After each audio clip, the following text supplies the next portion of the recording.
Hello students, आज के इस वीडियो लेक्चर में हमने जो प्रीवियस लेक्चर किए थे वहाँ पर हमने सारी preparation of methods of halo alkanes study कर लिए। आज के इस वीडियो लेक्चर में हम मेनली स्टडी जो करेंगे वो physical properties of halo alkanes उनकी बात करेंगे। क्लियर है? तो जितने भी प्रिपरेशंस मेथड हैं वो आपके सभी प्रीवियस मेथड जो वीडियोज़ हैं उनमें हो गई है, वो 1 बाय 1 आपको मिल रहे हैं। आई होप कि आप उनको अच्छे से देख रहे हो, बहुत अच्छे से उनके नोट्स प्रिपेयर कर रहे हो। तो आज का जो नेक्स्ट टॉपिक है हमारा टॉपिक है physical properties of halo alkane. ठीक है, थ्योरेटिकल क्वेश्चंस आते हैं बोर्ड एग्जाम में और कम्पिटिटिव एग्जाम में इनके जो बॉइलिंग पॉइंट्स होते हैं उनसे रिलेटेड कोई क्वेश्चंस पूछ लिए जाते हैं। ठीक है, तो सबसे पहले जो इसमें फिजिकल प्रॉपर्टीज़ है, पूरा थ्योरेटिकल टॉपिक है वैसा देखा जाए, कुछ कॉन्सेप्चुअल क्वेश्चंस बनते हैं उनकी भी हम बात यहाँ पर करेंगे। तो देखो, फर्स्ट इसका जो फिजिकल प्रॉपर्टी है हेलो एल्केन का वो है फिजिकल स्टेट। फिजिकल स्टेट, ठीक है। बात किन की कर रहे हैं हम? हेलो एल्केन्स की। तो हेलो एल्केन्स जो हैं मोस्टली आपको लिक्विड फेज में मिलते हैं। क्लियर है?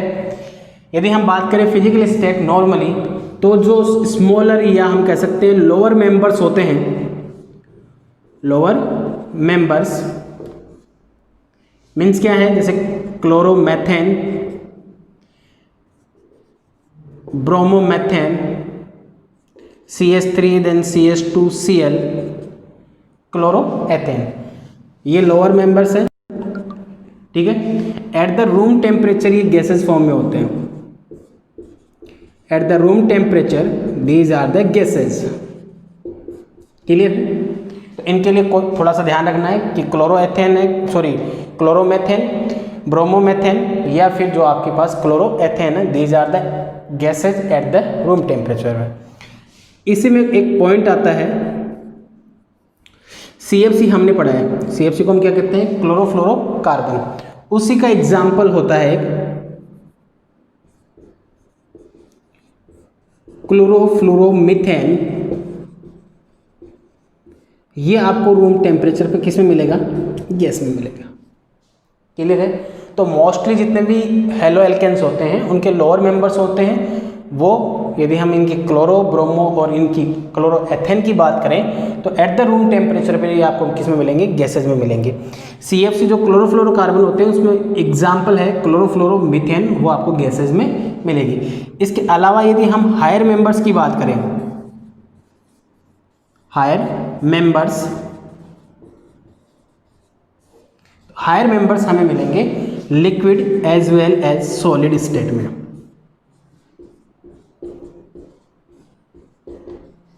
ठीक है, तो फिजिकल स्टेट में तो इतना ही होता है कि फिजिकल स्टेट में हम देखते हैं तो ये मोस्टली क्या है, लिक्विड फेज में होते हैं। हायर जो होंगे मेंबर्स वो लिक्विड और सॉलिड में होंगे, ये फिजिकल स्टेट होती है। इनके लिए आपको ध्यान रखना है कि these are the gases at the room temperature पर। वो क्लोरो ब्रोमोमेथेन है या फिर आपका क्लोरोएथेन है, ये रूम टेम्परेचर पर हमें गैसेज फॉर्म में मिलेगी। क्लियर है? कर लोगे? अब देखो, यदि हम बात करें यहीं पर इनके सेकंड फीचर की, कलर, तो मोस्टली हेलो एल्केन्स होते हैं दीज आर द कलरलेस। ठीक है, यानी हम बात करें हेलो एल्केन की, हेलो एल्केन्स ये आपको कलरफुल नहीं मिलते हैं, these are the colourless. Clear है? पर जो ये कलरलेस होने की जो बात है वो किस में है? In pure form. ये प्योर फॉर्म में होंगे तभी क्या होंगे? कलरलेस होंगे, वरना इम्प्योरिटीज़ जो होती हैं वो यदि डेवलप होती हैं तो इनमें कोई ना कोई कलर ऑब्टेन हो जाता है। क्लियर है?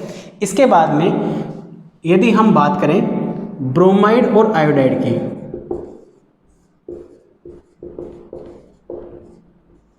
ठीक है, ब्रोमाइड और आयोडाइड, यदि आप इनको लाइट में एक्सपोज करते हो, लाइट में क्या करें? एक्सपोज करें, तो ये कलर डेवलप कर लेते हैं।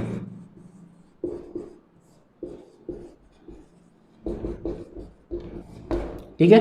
तो ब्रोमाइड और आयोडाइड का ध्यान रखना, यदि लाइट में रखेंगे, एक्सपोज करेंगे तो कलर ऑब्टेन कर लेंगे। तो सिंपल से हैं, इनमें कोई क्वेश्चनिंग वगैरह अपनी ऑब्टेन नहीं होती है। जल्दी से इसका स्नैपशॉट लीजिए।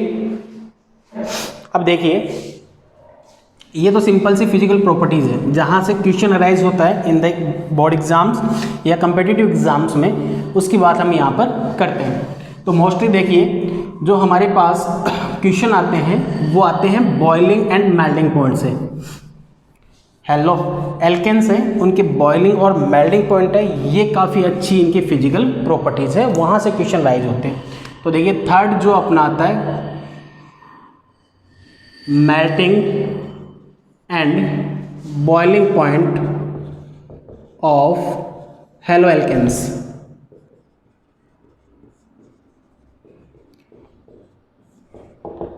क्लियर है? तो देखो फर्स्ट ऑफ ऑल जो मेल्टिंग एंड बॉइलिंग पॉइंट्स होते हैं वो डिपेंड्स किस पर कर रहे हैं। यदि जनरली हम इस चीज़ को डिफाइन करते हैं तो देखो मॉलिक्यूल्स जो होगा किसी भी सब्सटेंस में, वो फर्दर जो मेडअप होगा कंस्टिट्यूट पार्टिकल से होगा, वो लिक्विड में होता है, ठीक है, सॉलिड में होता है, गैसेज में होता है। और जो कंस्टिट्यूट पार्टिकल्स होते हैं वो या तो एटम्स होते हैं या मॉलिक्यूल्स होते हैं या आयंस होते हैं, ठीक है। एज्यूम करते हैं मान लो मॉलिक्यूल्स हैं, तो इन मॉलिक्यूल्स के बिटवीन जो इंटरमॉलिक्यूलर फोर्सेज है, इंटरमॉलिक्यूलर फोर्सेज, ठीक है, जितना स्ट्रॉन्ग होगा, इंटरमॉलिक्यूलर फोर्सेज जितना स्ट्रॉन्ग होगा उस कंपोनेंट के बॉइलिंग और मेल्टिंग पॉइंट या उस सब्सटेंस के बॉइलिंग एंड मेल्टिंग पॉइंट उतने ही हायर होंगे। क्लियर है? मीन्स हम बात कर रहे हैं कि बॉइलिंग पॉइंट और मेल्टिंग पॉइंट डिपेंड्स किस पर कर रहा है। तो डिपेंड्स करने का सबसे जो बड़ा रीजन होता है कि between the molecules intermolecular forces जो होते हैं वो कैसे होते हैं। क्लियर है? तो ये इस पर डिपेंड करता है कि जो मॉलिक्यूल्स हैं वो उनके बिटवीन इंटरमॉलिक्यूलर फोर्सेज कितने स्ट्रॉन्ग है। यदि बहुत हायर है इसका मीन्स उनके मेल्टिंग और बॉइलिंग पॉइंट होंगे बहुत ही हायर होंगे, और यदि उसमें स्ट्रॉन्ग नहीं है, वीक इंटरमॉलिक्यूलर फोर्सेज हैं, देन उनके बॉइलिंग और मेल्टिंग पॉइंट लोअर होंगे। क्लियर है? अब आइए, हमने जो वीडियो नोमेनक्लेचर और CX बॉन्ड वाला देखा था उसमें हमने स्टडी की थी CX बॉन्ड की। तो एक बार उसी को वापस लाते हैं कि हेलो एल्केन्स है, इसका मीन्स क्या है, यहाँ पर क्या है C और X, यहाँ पर हेलोजन एटम है, उसकी इलेक्ट्रॉन नेगेटिविटी मोर होती है देन द कार्बन एटम, इसलिए सिग्मा इलेक्ट्रॉन जो होते हैं वो थोड़े से लाइज हो जाते हैं किसकी तरफ, हेलोजन एटम की तरफ, ठीक है ना। यानी electrons displacement towards the halogen atom. So क्या होगा, carbon atom get partially positive charge and the halogen atom gets partially negative charge, which means CX bond is polar. ये हमने स्टडी किया था।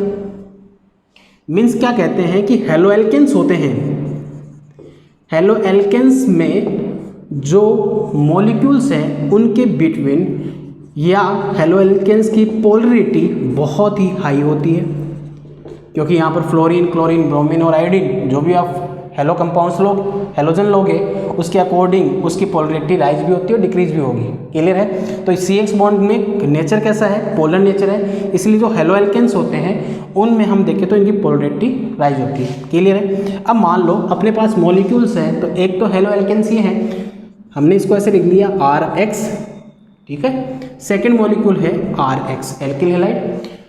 हेलोजन एटम की इलेक्ट्रॉन नेगेटिविटी मोर है, then electron charge किस पर होगा, डिस्प्लेस किस पर होगा, हेलोजन एटम पर। Carbon initially get positive charge and halogen atom get initially negative charge, partially आता फॉर्म। तो यहाँ पर partially positive and partially negative, then यहाँ पर partially positive and partially negative. Between the halo alkanes molecules देखो क्या हो रहा है, positive negative positive negative, form क्या हो रहा है, डाइपोल डाइपोल इंट्रैक्शंस। क्या फॉर्म हो रहा है, डाइपोल डाइपोल इंट्रैक्शंस फॉर्म हो रहे हैं। यानी बिटवीन द हेलोजन मॉलिक्यूल्स या हेलो कंपाउंड्स या हेलो एल्केन्स या एल्किल हैलाइड, उनमें इंट्रैक्शन फोर्सेज जो हमने बात की थी कि किसी भी कंपोनेंट के या सब्सटेंस के मेल्टिंग और बॉइलिंग पॉइंट होते हैं, वो यूजुअली डिपेंड किस पर करते हैं, इंटरमॉलिक्यूलर फोर्सेज पर। किस पर डिपेंड करेंगे, इंटरमॉलिक्यूलर फोर्सेज पर। तो वो इंटरमॉलिक्यूलर फोर्सेज कैसे हैं उस पर डिपेंड ये करता है। क्लियर है? तो यहाँ पर इंटरमॉलिक्यूलर फोर्सेज कौन से होते हैं, डाइपोल डाइपोल इंट्रैक्शंस होते हैं, डाइपोल डाइपोल इंट्रैक्शंस। मीन्स दो चीज़ें आई हैं कि जो हेलो एल्केन्स होते हैं उनकी पोलरिटी बहुत अच्छी होती है और between the molecules dipole dipole interactions होते हैं। क्लियर है? तो देखिए वापस,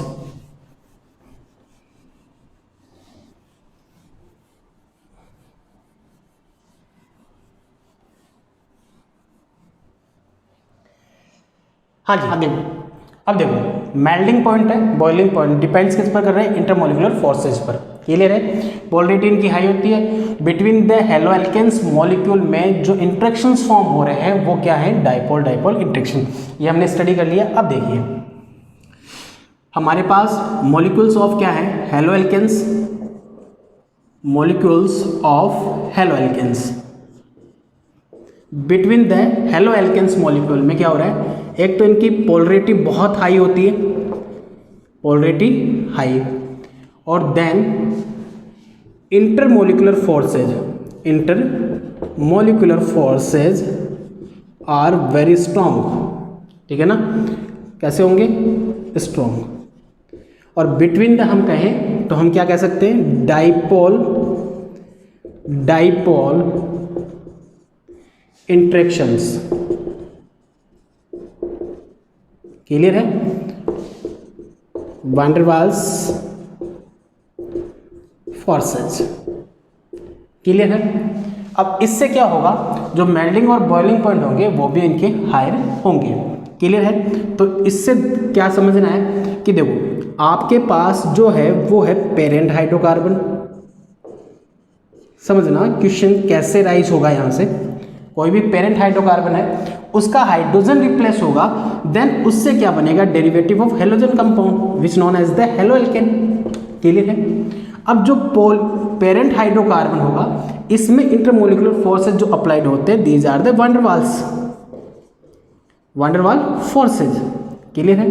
और हेलो एल्केन में होगा वो आपके डाइपोल डाइपोल इंटरेक्शंस होंगे, डाइपोल डाइपोल इंटरेक्शंस। क्लियर है? अब यहाँ पर वैन डर वाल फोर्सेज है उससे मोर देन ग्रेटर क्या होंगे, डाइपोल डाइपोल इंटरेक्शंस।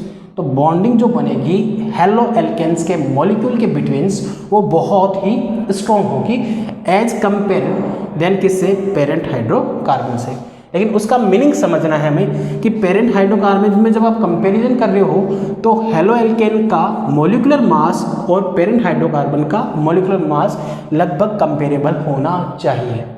ठीक है, ये ध्यान रखना। तो पेरेंट हाइड्रोकार्बन है उनमें वैन डर वाल्स फोर्सेज होंगी, हेलो एल्केन्स में dipole dipole interaction, these interactions are very strong. So easily हम कह सकते हैं halo alkanes have higher boiling point than the parent hydrocarbons. ठीक है ना?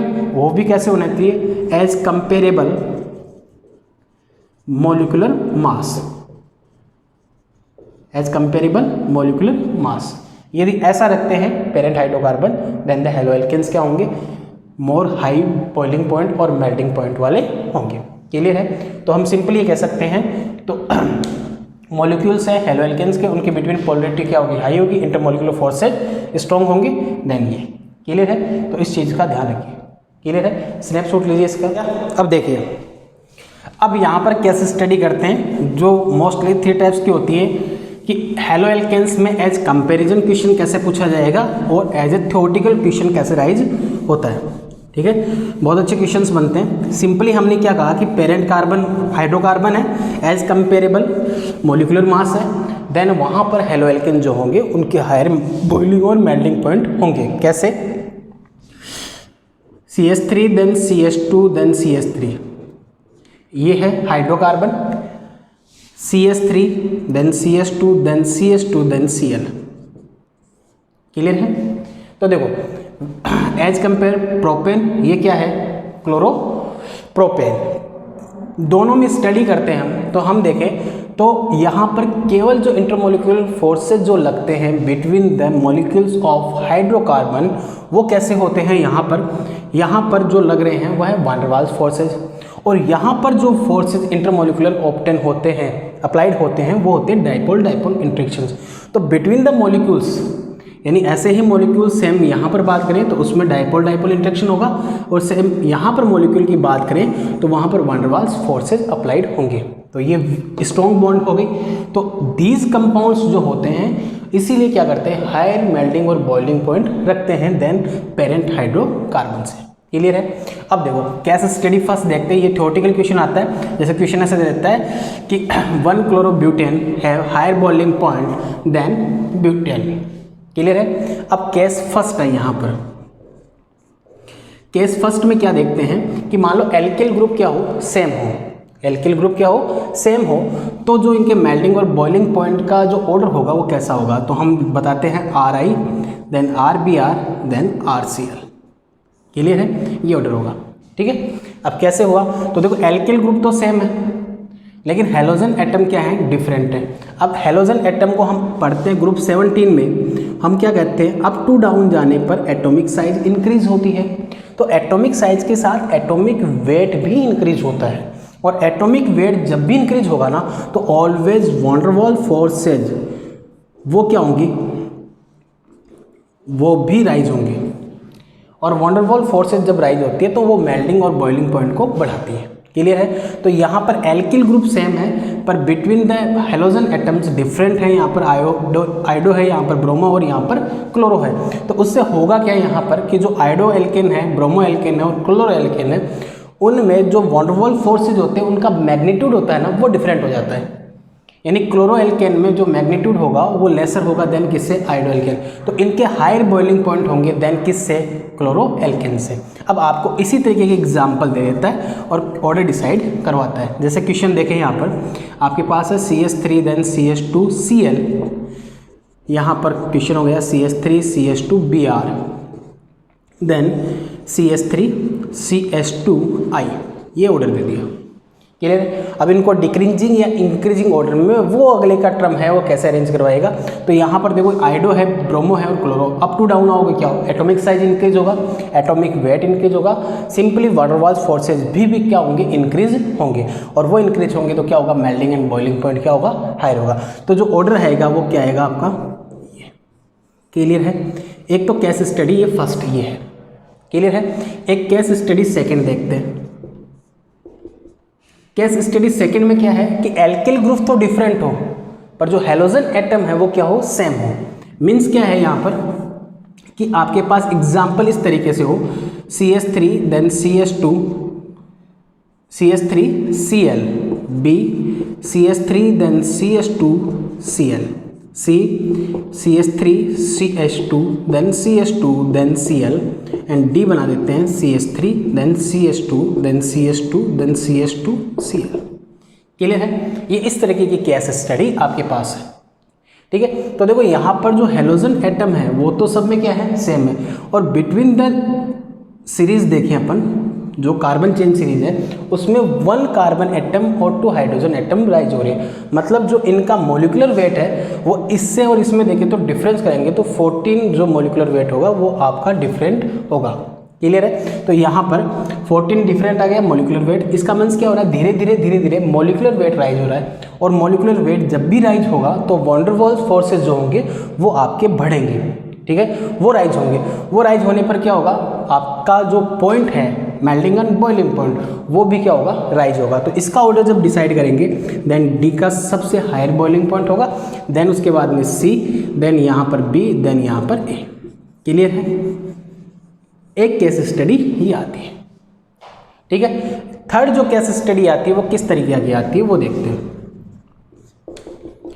थर्ड केस स्टडी में क्या करते हैं, जो आइसोमेरिक हेलोएल्केन्स होते हैं ना उनकी बात करते हैं।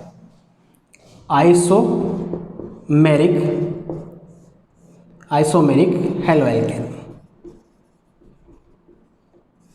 ठीक है। अब आइसोमेरिक हेलोएल्केन का मीन्स क्या है कि आपके पास जो कंपाउंड है हेलोएल्केन वो कैसे हों, आइसोमर्स हो, उनमें बात की जाती है। तो वहां पर एक अलग फिनोमा लगता है, वो हम देखते हैं किस तरीके से। देखिए मान लेते हैं एग्जाम्पल है CH3 then CH2 then CH2 then CH2 then CH2 then Cl।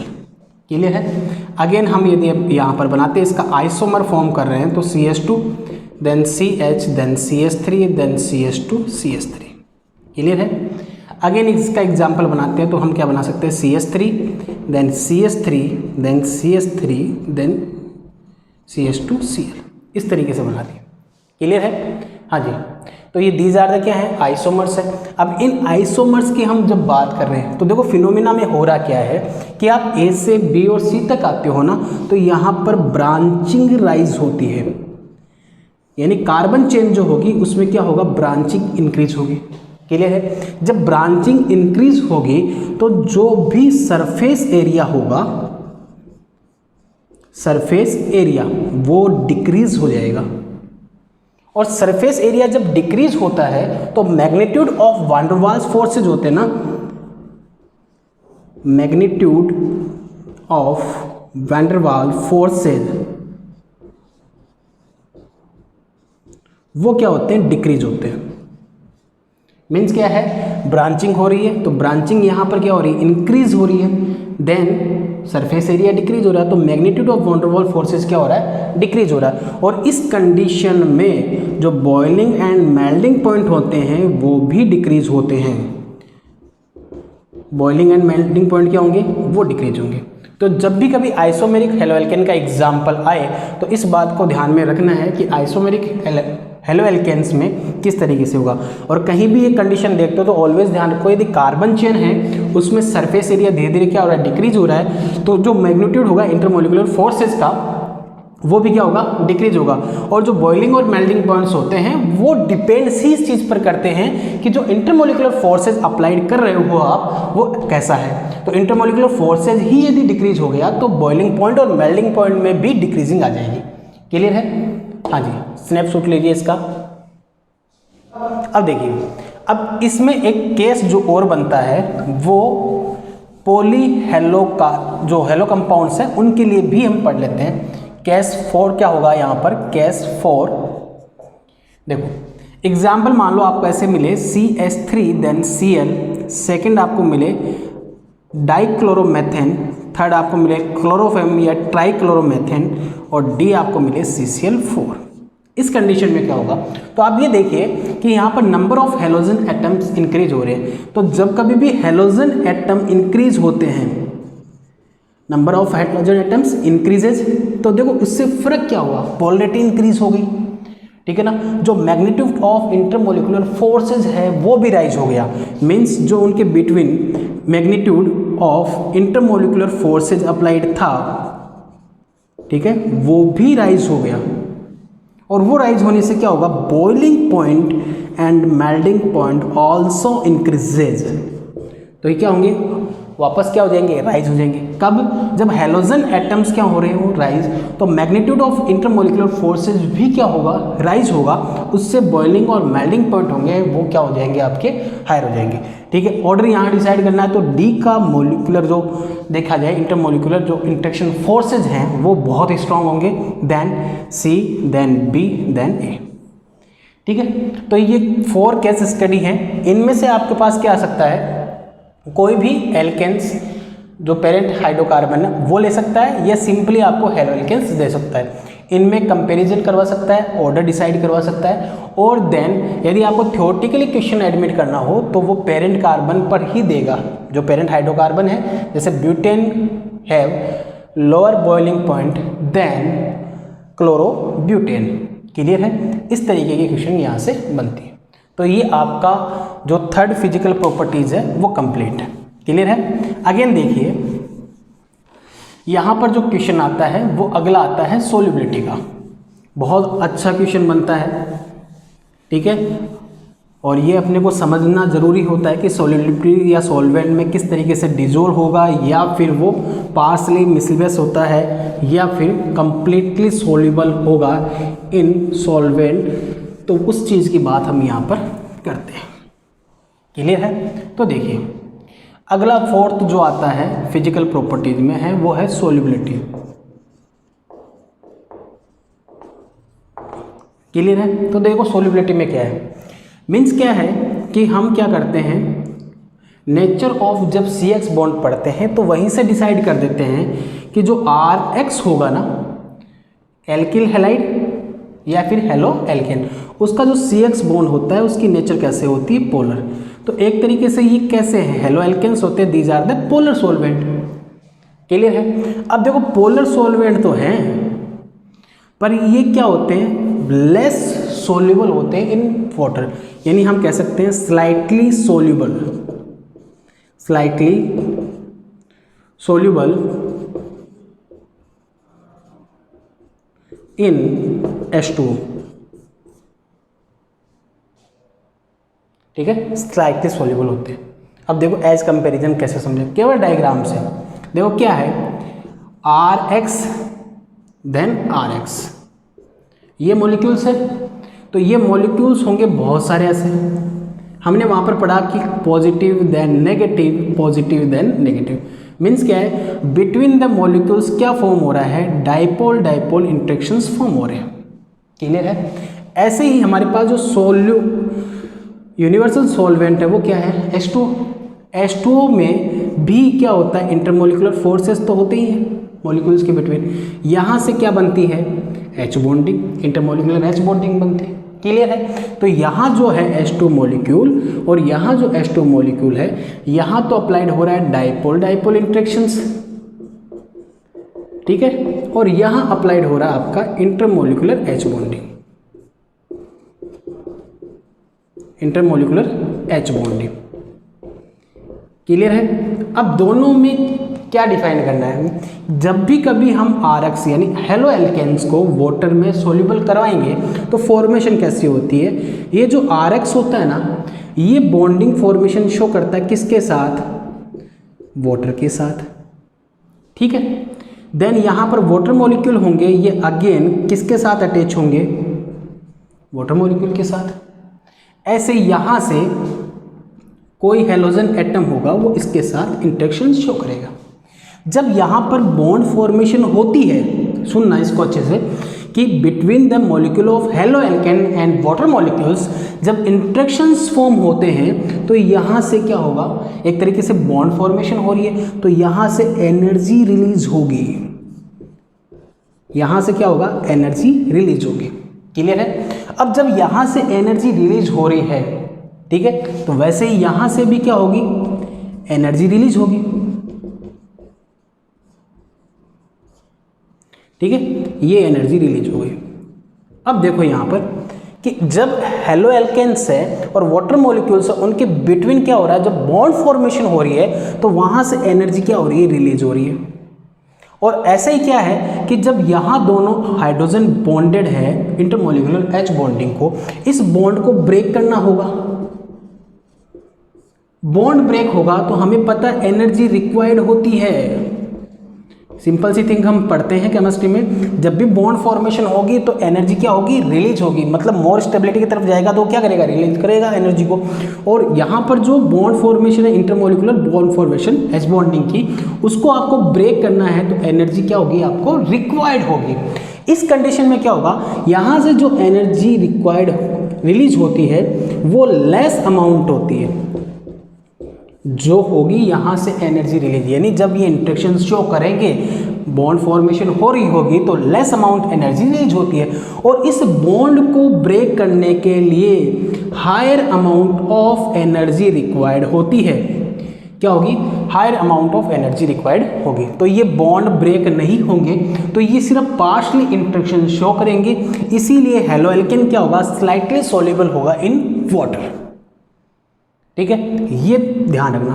अब देखो मेनली क्या होता है, पोलर है, आप जिसमें डिजोल्व कर रहे हो वो भी कैसा है, पोलर है। एक रूल पढ़ के आते हैं, लाइक्स डिजोल्व्स लाइक्स, ठीक है ना, ये रूल पढ़ते हैं कि जो सेम होगा वो सेम में डिजोल्व होगा। अब देखो पोलर है, पोलर में तो इजीली क्या होना चाहिए था, डिजोल्व होना चाहिए था, लेकिन डिजोल्व नहीं होता, उसका जस्ट रीजन है स्लाइटली सोल्यूबल है। वाई, तो हेलो एल्केन्स के बिटवीन जो इंटरमोलिकुलर फोर्स है डाइपोल एंड डाइपोल इंटरेक्शंस, जब ये जाएगा हाइड्रोजन के साथ शो करेगा तो शो करने पर एनर्जी रिलीज होगी, वो लेसर अमाउंट होगी देन इस हाइड्रोजन बॉन्डिंग को तोड़ने के लिए, क्योंकि तभी तो मॉलिक्यूल्स अलग होंगे और ये इसके साथ बॉन्ड फॉर्मेशन करेगा, तो वो हायर अमाउंट की एनर्जी इसको नहीं मिल पाती, इसलिए स्लाइटली सोल्यूबल होता है, इसलिए इस कंडीशन को भी ये फुलफिल नहीं कर पाता है, क्लियर है। इसलिए हम कहते हैं हेलो एल्केन्स आर स्लाइटली या less soluble in water, clear है। अब देखो ऑर्गेनिक सॉल्वेंट जो होते हैं, ऑर्गेनिक सॉल्वेंट्स में इजीली क्या होता है, ऑर्गेनिक सॉल्वेंट्स में इजीली सॉल्युबल होते हैं। अब ऑर्गेनिक सॉल्वेंट कौन सा है, जैसे आपके पास बेंजीन है उसमें भी इजीली सॉल्युबल होगा, ईथर है तो उसमें भी इजीली क्या होगा, सॉल्युबल होगा, CCl4 है तो उसमें भी क्या होंगे, इजीली सॉल्युबल होंगे। क्लियर है? हाँ जी, राइट डाउन कीजिए। हाँ जी, हो गया। अब देखिए ये मेन 4 जो प्रॉपर्टीज़ है, फिजिकल प्रॉपर्टीज़, ये इंपॉर्टेंट होती है। क्लियर है? ठीक है, तो ध्यान रखना कि हेलो एल्केन्स होते हैं ये लेस सॉल्युबल होते हैं किस में, जो हमारे पास हेलो एल्केन्स हैं वो लेस सॉल्युबल इन क्या है, वाटर। क्लियर है? अब देखो नेक्स्ट सिंपल प्रॉपर्टीज है, कोई क्वेश्चनिंग नहीं बनती है, ठीक है, फिर भी थोड़ा सा हम उनको 1 by 1 स्टडी कर लेते हैं। क्लियर है? तो देखिए,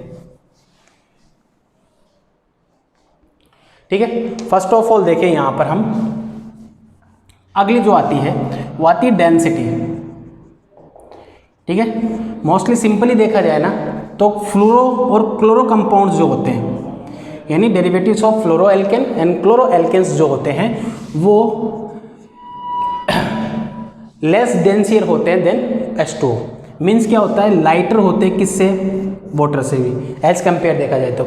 और यदि हम ब्रोमो और आयोडो की बात करें तो ये हैवियर होते हैं देन H2O, मतलब ये हायर डेंसियर है देन किससे, H2O से। फ्लोरो और क्लोरो ब्रोमो होते, सॉरी फ्लोरो और क्लोरो जो होते हैं वो H2O से लेस डेंसियर होते हैं। तो ये डेंसिटी का है। अब इसमें थोड़ा सा ध्यान रखना, जैसे जैसे आप हेलोजेंस नंबर इंक्रीज करते हो, हेलोजेंस एटम जैसे जैसे इंक्रीज होते जाएंगे वैसे वैसे ही क्या होगा, इनमें जो डेंसिटी है वो भी ऑल्सो इंक्रीज होती जाएगी। क्लियर है? तो ये डेंसिटी का है। ठीक है, यहाँ से कोई क्वेश्चनिंग नहीं बनती है अपनी।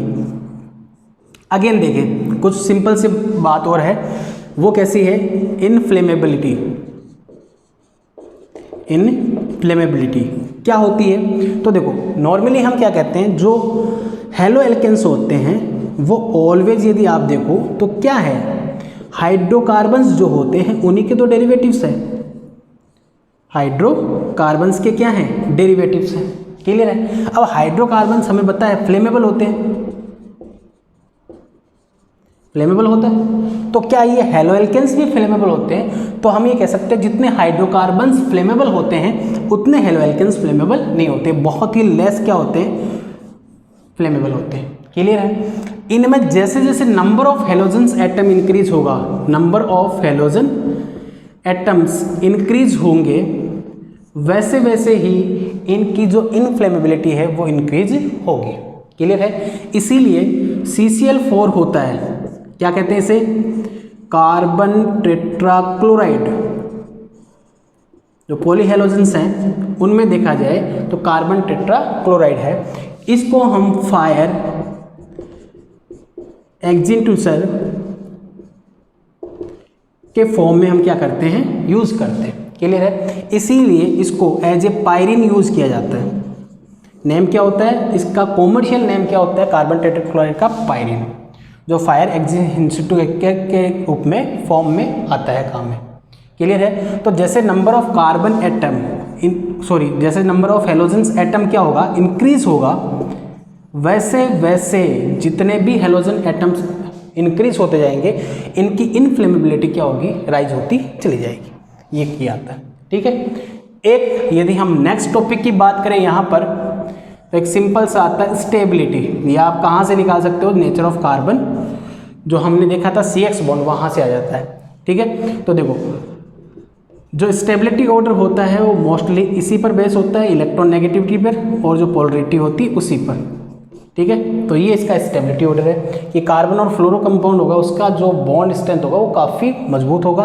आपको वैसे सिंपल थ्योरी पीरियोडिक देखते हो तो उसको पता है। अप टू डाउन जाओगे तो क्या होगा, एटॉमिक साइज राइज होगी। एटॉमिक साइज राइज होने से क्या होगा, बॉन्ड लेंथ इंक्रीज हो जाएगी।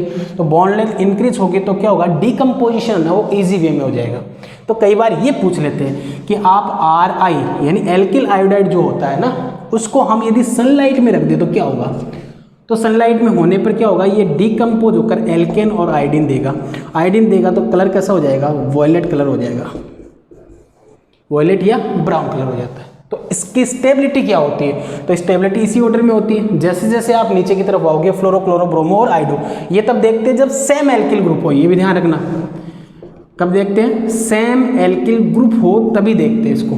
क्लियर है, तो सेम एल्किल ग्रुप होगा तो हमें देखना है फ्लोरो से क्लोरो, ब्रोमो और आइडो तक आ रहे हो तो नंबर ऑफ कार्बन एटम तो सेम रहे, ये चेंज हो जाए तो अप टू डाउन आओगे तो क्या होगा, एटॉमिक साइज राइज होगा, बॉन्ड लेंथ इंक्रीज हो जाएगी। बॉन्ड लेंथ इंक्रीज होगी तो वो कैसी होगी, वीकर हो गई।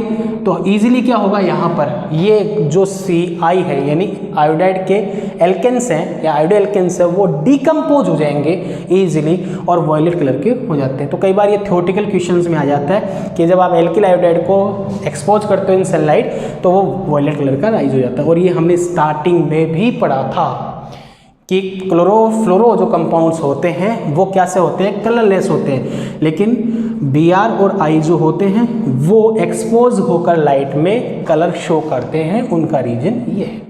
क्लियर है, हाँ जी। तो इस वीडियो लेक्चर में हमारे पास जो physical properties of halo alkanes थी वो कंप्लीट हो गई। नेक्स्ट जो इसका वीडियो आएगा उसमें हम chemical properties of halo alkanes start करेंगे, ठीक है। उसमें 1 बाय 1 हम SN1 SN2 उनमें कंपैरिजन, उनके एग्जांपल्स, एलिमिनेशन रिएक्शंस, ये सारी स्टडीज़ हम उनमें करेंगे। क्लियर है, वीडियो को देखते रहिए, सब्सक्राइब कीजिए हमारे चैनल को और बेल आइकन को दबाइए ताकि जो नेक्स्ट नोटिफिकेशन रहे तो आपको पहले मिल जाए। क्लियर है, ठीक है। और पढ़ते रहिए, अच्छे से एंजॉय कीजिए केमिस्ट्री को, ठीक है। और कोई डाउट होता है तो आप कमेंट बॉक्स में कीजिए। Thank you very much.